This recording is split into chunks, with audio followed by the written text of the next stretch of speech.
Boa tarde, eu sou o vosso professor Rodrigues Fazenda e agora vou falar de medidas de estatística descritiva.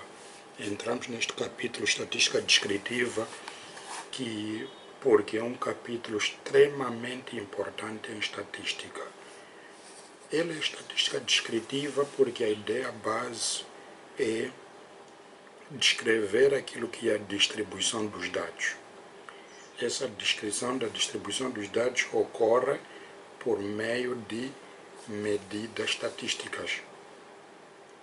Daí que interessa muito aqui todas as medidas estatísticas, por acaso, levam dentro de si um conjunto de fórmulas que depois são usados para poder fazer outro tipo de manipulações para outras áreas de estatística, quer para outros capítulos de estatística. Daí que neste preciso momento o que nós vamos falar é das principais medidas estatísticas, como é que elas estão distribuídas, como é que depois elas são manipuladas por meio de fórmulas ou por meio de outras formas de representação. Daí que as medidas estatísticas, elas têm três grupos fundamentais. Um grupo é das medidas de tendência central, que indicam o centro da distribuição. Há medidas que são denominadas medidas de posição, que nos ajudam a identificar a posição onde cada elemento se encontra. E há medidas de dispersão, que indicam como é que os dados variam. Por um lado, chamamos essas medidas de variabilidade, porque elas indicam qual é a variabilidade dos dados. E essa variabilidade dos dados é determinada com base em medidas de variabilidade, como eu disse, que pode ser variabilidade absoluta ou então variabilidade relativa. Se for relativa, é sempre relativo a alguma medida estatística qualquer. Então, a ideia base que nos leva a ter que tratar estas matérias é que é a nossa base para tudo que será a nossa discussão estatística daqui para frente ou daqui para o resto que iremos tratar ao longo da disciplina ou ao longo dos capítulos, ao longo daquilo que nós pretendemos que consigamos construir juntos. Começo primeiro por falar das medidas de tendência central. As medidas de tendência central, elas indicam o centro da distribuição. Eu sempre que vou ter que levantar esses assuntos, vou ter que falar para os dados quando são agrupados e para os dados quando não são agrupados. São agrupados se eles geram o conceito de frequência. E isso também irei mostrar-vos o que é isto do conceito de frequência que os dados apresentam. As medidas de tendência central são basicamente três, que é a média, que é a mediana e que é a moda. A média é aquilo que todo mundo andou a calcular desde a escola primária, em que sempre chegava no fim de semestre, era preciso determinar a média que teve naquela disciplina, que refletia aquilo que foi o desempenho que a pessoa teve naquela disciplina, em que pegava as avaliações, somava e tinha resultado.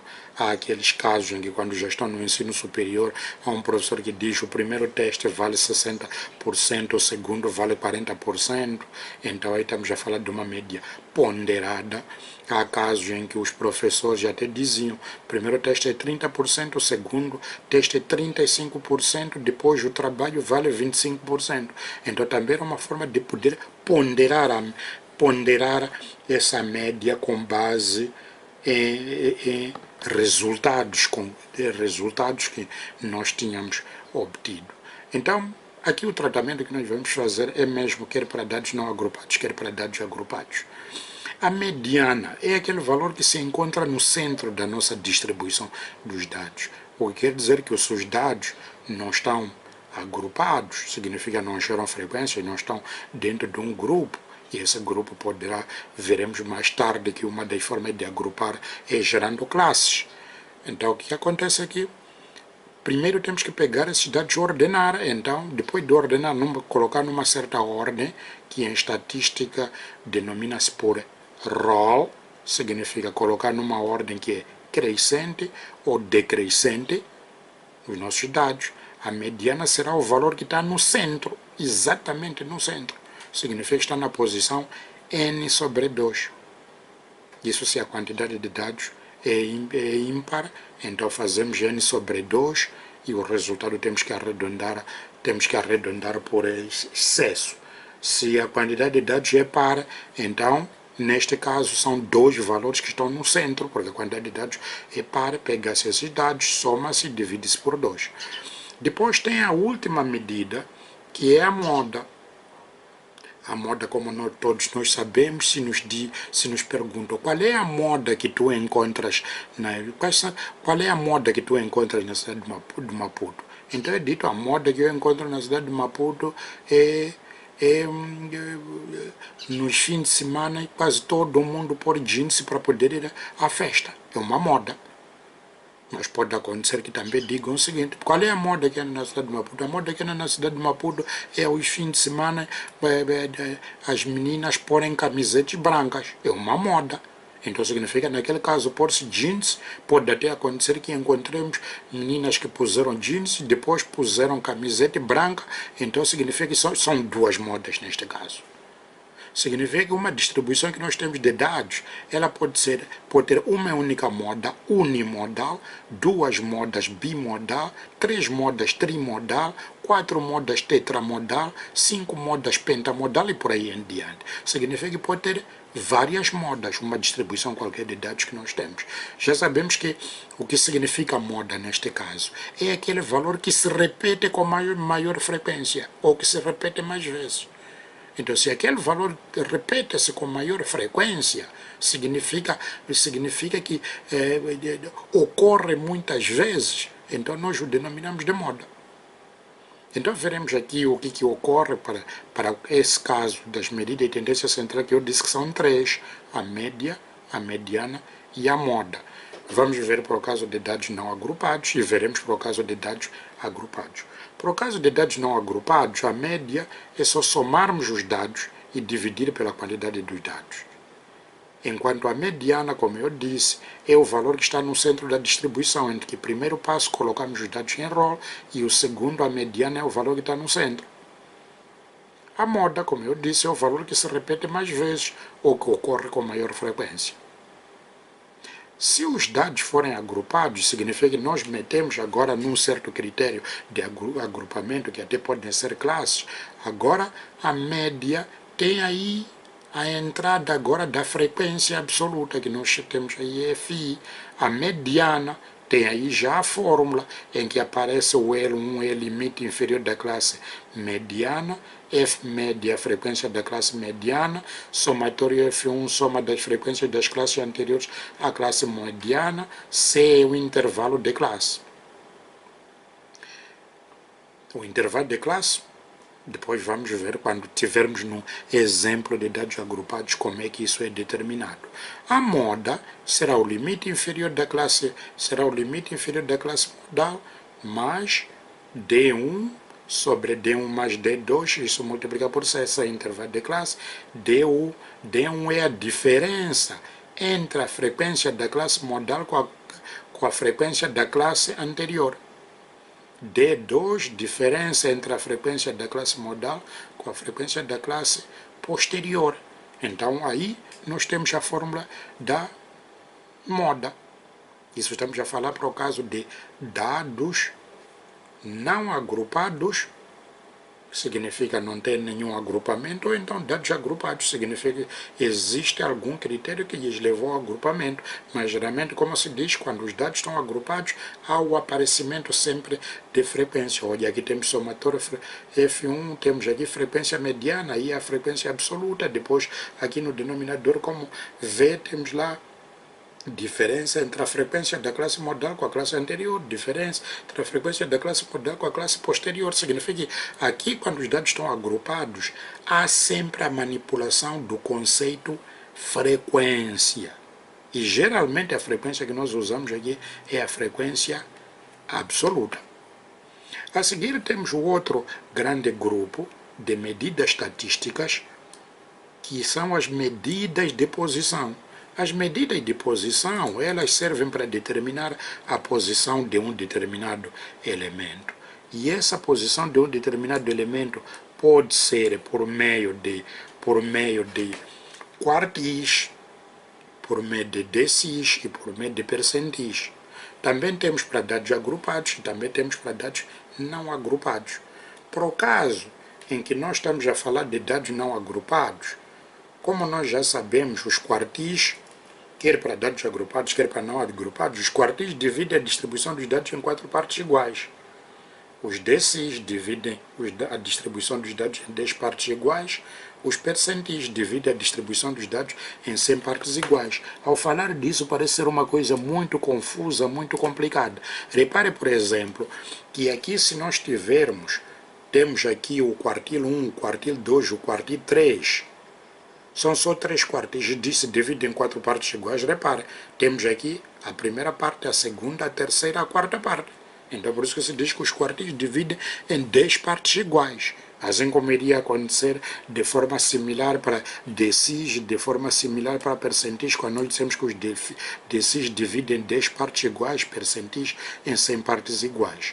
Então, basicamente o que é preciso ter em conta ali é isso que estava a dizer em termos de distribuição dos dados em partes iguais, como eu disse, por causa de quartis, percentis e decis. Então, o que ocorre para o caso dos quartis? Os quartis, o primeiro passo que ocorre sempre quando estamos a falar de dados não agrupados, então o primeiro passo que ocorre é organizar esses dados em rol. Primeiro passo, se estamos a falar de dados não agrupados, primeiro organizamos em rol, depois o elemento quartil I, o I neste caso varia de 1 a 3, porque temos quartil 1, quartil 2, quartil 3. O elemento quartil I está na posição IN sobre 4. Se for quartil 1 é 1n sobre 4, se for quartil 2, 2n sobre 4, se for quartil 3 é 3n sobre 4. Então o elemento que está nesta posição, IN sobre 4, é o nosso elemento quartil I. Se queremos determinar quartil 2, por exemplo, está na posição 2n sobre 4.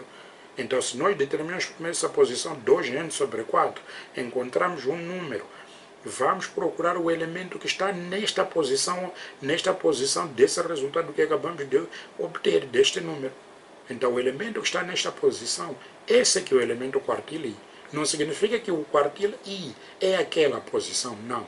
É o elemento que está naquela posição. Por exemplo, quando nós dizemos o seguinte, pegamos pessoas, metemos, por exemplo, em fila. O Luís é o primeiro, o Antônio é o segundo, o Gaspar é o terceiro. E dizer-se o elemento que está na posição 2 é o Antônio, não é o 2.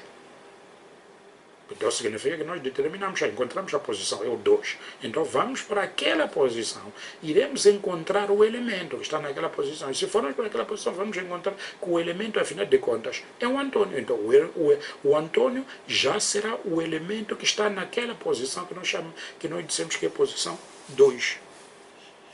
Por o caso de dados agrupados, ele já mete aí aquela fórmula, onde L1 é limite inferior da classe quartil e o somatório F1 é a soma das frequências das classes anteriores da classe quartil e FQI é a frequência da classe quartil I.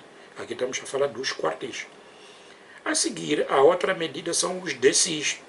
Dissemos que os decis dividem a distribuição dos dados em 10 partes iguais.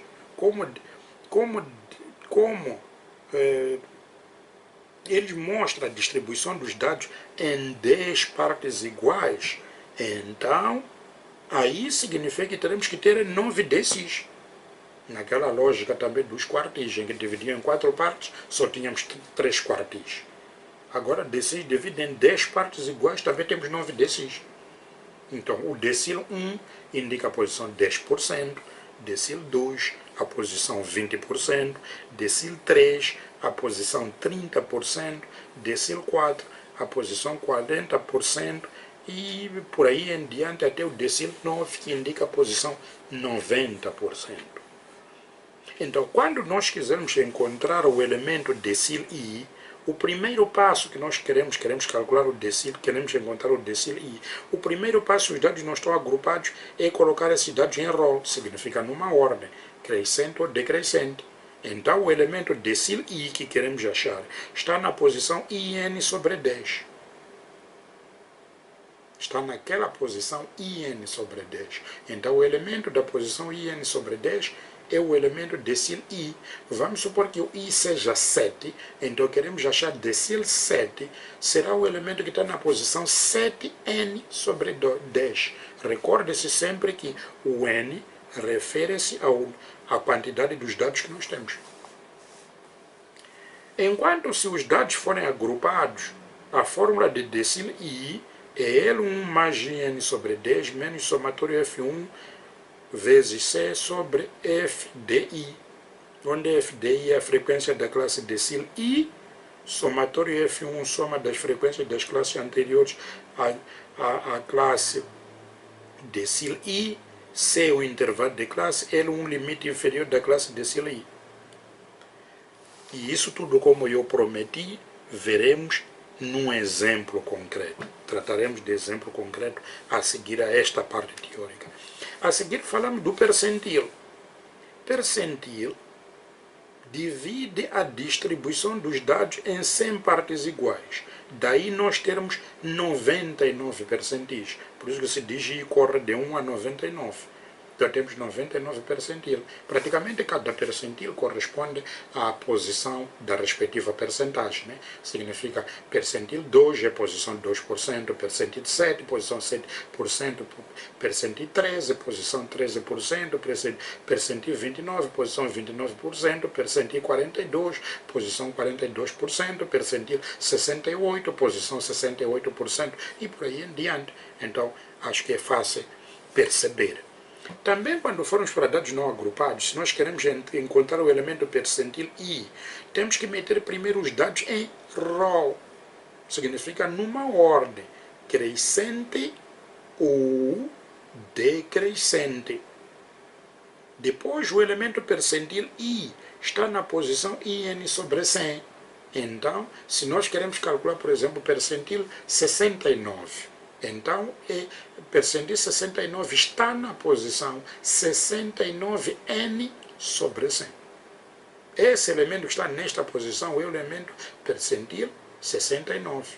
O elemento que está em que posição? 69N sobre 100.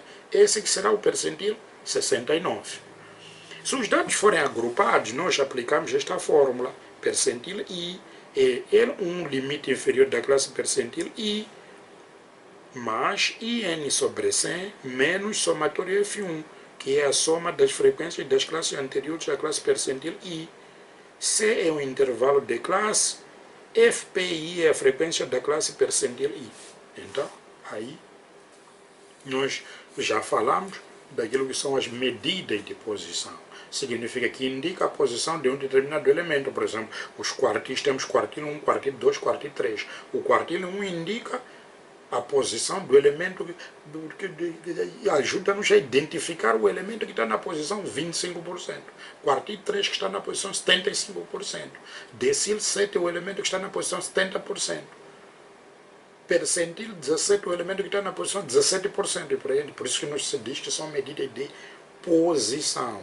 Há alguns que geralmente gostam de fazer miscelânea de conceitos, chamar os elementos todos de tendência central de posição como sendo elemento de tendência central ou posição. Mas não é exatamente isso, né? Porque as medidas de tendência central indicam o centro da distribuição.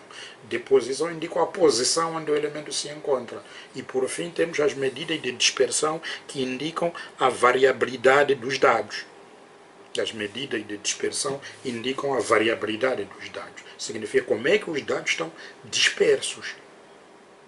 E essa variabilidade pode ser absoluta ou relativa. Se ela é absoluta, nós temos a amplitude total, que vamos abreviar por lambda, e a amplitude de classe, que vamos abreviar por C. A amplitude total será sempre o maior dado que nós temos menos o menor. Então significa que estamos a encontrar a abertura máxima que os nossos dados todos que nos deram temos. Significa limite entre... é aquilo que é o intervalo que vai do mínimo de todos ao máximo de todos. Então é isto que é determinado por lambda, amplitude total. É uma medida de variabilidade ou de dispersão absoluta. Por quê? Porque é subtração de dois números, é mesmo absoluto. E que, quer para dados não agrupados, quer para dados agrupados, se quisermos calcular, nós calculamos a partir desta fórmula que eu acabei de indicar. Depois disso, temos a amplitude de classe. A amplitude de classe significa, se nós quisermos agrupar agora os nossos dados em classe, a amplitude de classe estará a indicar a abertura máxima que uma classe tem. E para dados não agrupados, não tem nenhum interesse em andar a determinar, porque não queremos classe. Para dados agrupados, é lambda sobre kappa, em que o lambda é a amplitude total, kappa é o número de classes. Então nós usaremos sempre 5 classes se a quantidade de dados for inferior ou igual a 30, usaremos sempre 5 classes, ou então será a raiz de n, o número de classes será a raiz de n se a quantidade de dados é superior a 30. Poderão encontrar várias fórmulas que determinam o número de classes dependendo da área de especialidade. Os outros calculam como o kappa como sendo logaritmo de n, por exemplo. Então vão encontrar várias fórmulas que são usadas para poder determinar o kappa. Mas para o nosso caso específico, vamos usar, se a quantidade de dados é igual, aliás é superior a 30, vamos usar kappa raiz de n. Kappa, já disse, é o número de classes. É chama de dispersão absoluta. Agora, há aquelas medidas que são de dispersão relativa, significa que é relativo a qualquer coisa. E normal aqui, das que nós vamos tratar de dispersão relativa, são todos relativos à média, neste caso. Quer dizer, relativo a alguma medida de tendência central. E neste caso opta-se por ser relativo à média. Então, são 3 medidas. Vamos tratar aqui basicamente só de 3 medidas. Há mais outras, né? Por exemplo, o desvio médio. Por exemplo, uma medida de dispersão. De dispersão relativa também. Mas nós vamos tratar de 3, basicamente, a variância, o desvio padrão, o coeficiente de variação. A variância é uma medida que não tem nenhuma explicação real científica. Como o desvio padrão nunca temos um desvio negativo, para poder garantir a não negatividade do desvio padrão, foi criada a variância, que serve para elevar os valores ao quadrado, para que ao extrair a respectiva raiz quadrada, o resultado tenha que ser positivo, que é já o desvio padrão. Agora, tem o desvio padrão, que é uma medida que é usada para analisar as medidas de variabilidade, serve para analisar a consistência interna dos dados. Então, quando nós vamos pegar o desvio padrão, e depois, por outro lado, alguém pega coeficiente de variação, pergunta, por que há coeficiente de variação se eu também tenho desvio? Então, o desvio trata de medidas, trata de análise de medidas que estão sujeitas ao mesmo padrão de medida. Por exemplo, se eu pego tudo, está em quilogramas, e eu posso analisar com base a consistência, com base no desvio padrão. Mas se eu pego, por exemplo, para os dados vinham em quilogramas, para o outro os dados vinham em gramas, e eu preciso de fazer a comparabilidade entre eles os dois. Então, por que a unidade de medida é diferente, ou até um pode estar em quilograma e o outro pode estar, por exemplo, em metros, eu pretendo comparar em termos de consistência interna. A única medida que me permite fazer isso, porque eles não têm a mesma medida, é o coeficiente de variação. E é daí que surge a necessidade de usar o coeficiente de variação, porque o coeficiente de variação não tem uma medida específica que é usado aí tratamos de valores que nós estamos a medir a partir de unidades de medidas completamente diferentes, enquanto no desvio padrão não, tem de ser com base na mesma medida, é a análise. Aqui também temos para dados quando são agrupados e temos para dados quando não estão agrupados. Agora, se os dados estiverem agrupados, se não estiverem agrupados, a variância, esse é o quadrado, estamos a falar de variância amostral, é o somatório xi menos x médio ao quadrado sobre n menos 1. Xi é o valor observado, x médio é a média que nós achamos. O desvio padrão é a raiz quadrada da variância, o coeficiente de variação é desvio sobre a média vezes 100%. Se os dados forem agrupados, então a variância já mete a frequência absoluta, porque nós já agrupamos. O desvio continua a raiz quadrada da variância, o coeficiente de variação continua o desvio sobre a média vezes 100%. Então aqui estamos a falar de dados agrupados. Basicamente, quando estamos a falar de medidas de estatística, temos esses três grupos: medidas de tendência central, medidas de posição e medidas de dispersão, que são essas que eu acabei aí de praticamente tratá-las.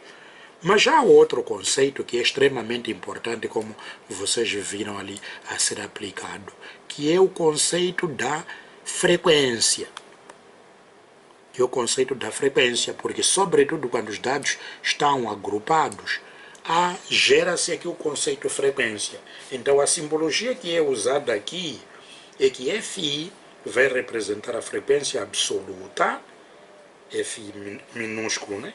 F maiúsculo I representa a frequência absoluta acumulada, FR, F minúsculo R minúsculo, frequência relativa, F maiúsculo R minúsculo, frequência relativa acumulada, F minúsculo R minúsculo com percentagem, frequência relativa percentual, F maiúsculo R minúsculo percentual, então é frequência relativa acumulada, frequência relativa acumulada, mas neste caso é percentual.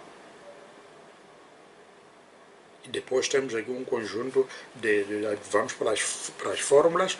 A frequência relativa é só dividir a frequência absoluta por N. N já sabe o tamanho da amostra ou o número total de dados que nós temos. A frequência relativa acumulada é a absoluta acumulada sobre N. A frequência relativa percentual é a frequência absoluta sobre N vezes 100%. A frequência relativa acumulada percentual é a frequência absoluta acumulada sobre N vezes 100%. Agora tem um conjunto de identidades, que o somatório das frequências relativas é 1. O somatório das frequências relativas e percentuais é 100%. O somatório das frequências absolutas é igual a N, que é o tamanho da amostra. São identidades que têm de ser verificadas. Quando você estiver a manipular os dados, efetivamente tem que garantir que essas identidades são cumpridas. Assim sendo, penso ter sido muito suficiente relativamente às fórmulas que vão ser usadas aqui a nível da estatística descritiva e para que cada uma delas é usada. Eu sou Rodrigues Fazenda, que sou o seu professor, espero que tenha gostado da aula. Diga aos outros para poderem ver o vídeo, partilhar e estudem, porque estudar é uma das formas de poder melhorar e mudar a vida. Partilhe o vídeo com os outros, estudem sempre. Eu sou Rodrigues Fazenda, mais uma vez, como eu disse. Muito obrigado.